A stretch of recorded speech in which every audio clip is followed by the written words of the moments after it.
So Finland has finally joined NATO officially. Let's check this out and then comment right after this little clip. Finland has become NATO's 31st member. The alliance's headquarters in Brussels has seen a day of ceremony and emotion. Finland's president described the occasion as historic, and NATO Secretary General said the expansion shows that Russia's attempts to weaken the alliance have backfired. Finland's flag hoisted high over NATO headquarters in Brussels. And as anthems ring out, Helsinki era begins. Each country maximizes its own security. So does Finland. NATO membership strengthens our international position and room for maneuver. Anyway, you get the point, right? It's a big deal for Finland. They're super happy. The people in Finland are very happy because they see it as a reassurance that these guys over here will not cross over yet again, as they've done in the past, to invade them. NATO allies take a collective defence pledge, under which an attack on one is viewed as an attack on all.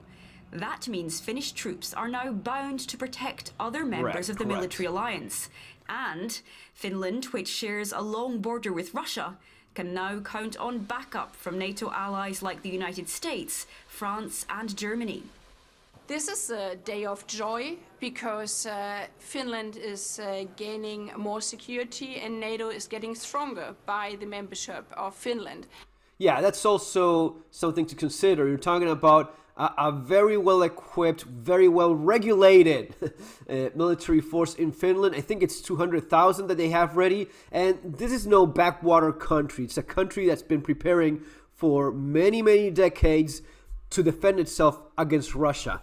Now, they obviously see that given current world events, that possibility has grown to the point that, man, I mean, if they get away with this in Ukraine, they could be next. So they definitely want to have that reassurance of NATO that if we get attacked, we actually count with the support of other members. In terms of Russia, well, this doubles, right?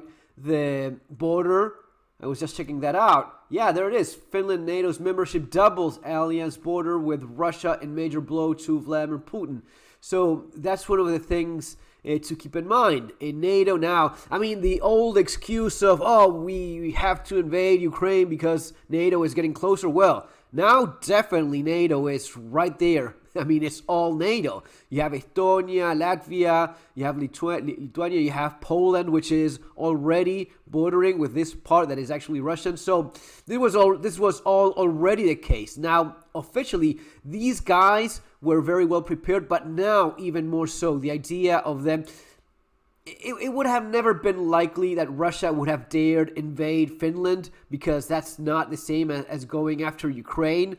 But even more so now as an actual NATO member, which is the point of NATO all along. The idea that NATO is anything other than an alliance just to protect their members from Russia, that's always been the case. So no wonder that in the middle of such a global scenario, you have Finland and Sweden joining. These are countries, again, guys, these are very serious countries. They don't screw around. And if Finland decides to join, it's because they see that the benefits outweigh the problems of being a member. Being a member of such an alliance means that you also have to respond if other members are attacked. And it's should not be forgotten that when United States started wars in Middle East in a very questionable manner, all of the other NATO members were bound to respond along with them. So that would be the counterpart of this. Now, you're looking at a global situation where Russia, China are at a level that they hadn't been before. They dare do things that were not within their considerations just a few years ago. So the conflict in Ukraine has definitely made the alliance stronger and has revitalized the role that it always was supposed to have.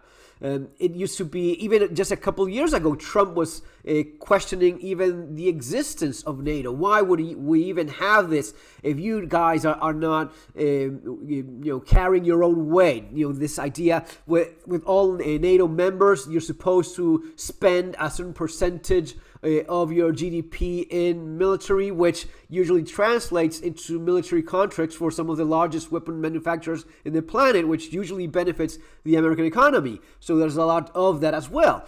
But in this world scenario where we are right now, with a country that is going after others in ways that we thought was, past us, definitely the need for NATO has become more obvious, and in many ways it helps out the United States. It does help out its economy and makes more of a case for having NATO at all. So guys, it's gonna be all for now. Subscribe to the channel, share with others. See you on the next one. Take care.